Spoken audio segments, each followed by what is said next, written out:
ഹിന്ദുക്കളോ ക്രിസ്ത്യാനികളോ മുസ്ലിങ്ങളോ ആരുമായിക്കോട്ടെ, നമ്മുടെ അപ്പൻ ഒരുത്തൻ ആദമാ. അവൻ എന്താണ്? ദൈവത്തിൽ നിന്ന് ജനിച്ചവനാണെങ്കിലും അവൻ പാപം ചെയ്ത് സാത്താന്റെ സന്തതിയായിട്ട് ആത്മാവിൽ കൺവേർട്ട് ചെയ്തവനാണ്. ആ സാത്താന്റെ സന്തതിയായിരിക്കുന്ന ആദമിന്റെ രക്തത്തിൽ നിന്നാണ് പ്രിയപ്പെട്ട നമ്മളെല്ലാം ജനിച്ചത്. അതുകൊണ്ട് ദൈവത്തിന് മുമ്പിൽ, അത്യുന്നതനായിരിക്കുന്ന ദൈവത്തിന് മുമ്പിൽ എല്ലാ മനുഷ്യരും ഒരുപോലെ ഉള്ളൂ. അവന്റെ മുമ്പിൽ ക്രിസ്ത്യ മതക്കാർക്കോ ഹിന്ദു മതക്കാർക്കോ ഇസ്ലാം മതക്കാർക്കോ ഇന്ത്യക്കാർക്കോ പാകിസ്ഥാനികൾക്കോ പ്രത്യേകിച്ച് ഒരു സ്ഥാനവുമില്ല.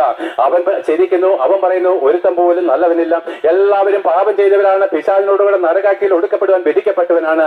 എന്നാൽ ദൈവത്തിന് നമ്മളുള്ള അഗാധമായിരിക്കുന്ന സ്നേഹം എന്താണ്? ലോകാവസാനത്തിൽ തന്റെ പുത്രനായിരിക്കുന്ന യേശു ക്രിസ്തുവിനെ, ആകാശത്തെയും ഭൂമിയെയും ഭരിച്ച ദൈവവചനമായിരിക്കുന്ന പുത്രനായിരിക്കുന്ന ക്രിസ്തുവിനെ, ആ സ്വർഗത്തിൽ തന്നോടുകൂടെ വസിച്ചവനെ ലോകത്തിലേക്ക് ഒരു മനുഷ്യനായിട്ട് വിടുകയാണ്. അവനൊരു മനുഷ്യനായിട്ട് തന്നെത്താൻ താഴ്ത്തി ഭൂമിയിലേക്ക് കന്യക ഗർഭം ധരിച്ച ഒരു മകനെ പ്രസവിക്കുന്നത് നിയമപ്രകാരം ഈ താണ ഭൂമിയിലേക്ക് കടന്നു വരികയും അവൻ നമ്മുടെ ഓരോരുത്തരുടെയും പാപഭാരം ചുമന്നുകൊണ്ട് ക്രൂശിന്മേൽ കയറി. പാപത്തിന്റെ ശമ്പളം മരണമാണെന്നുള്ള ദൈവകോടതിയുടെ മുമ്പിൽ യേശു ക്രിസ്തു നമ്മുടെ ഓരോരുത്തരുടെയും പാപത്തിന് പരിഹാരമായിട്ട് ഇതാ കാൽവറി ക്രൂശിൽ മരിക്കുകയാണ്.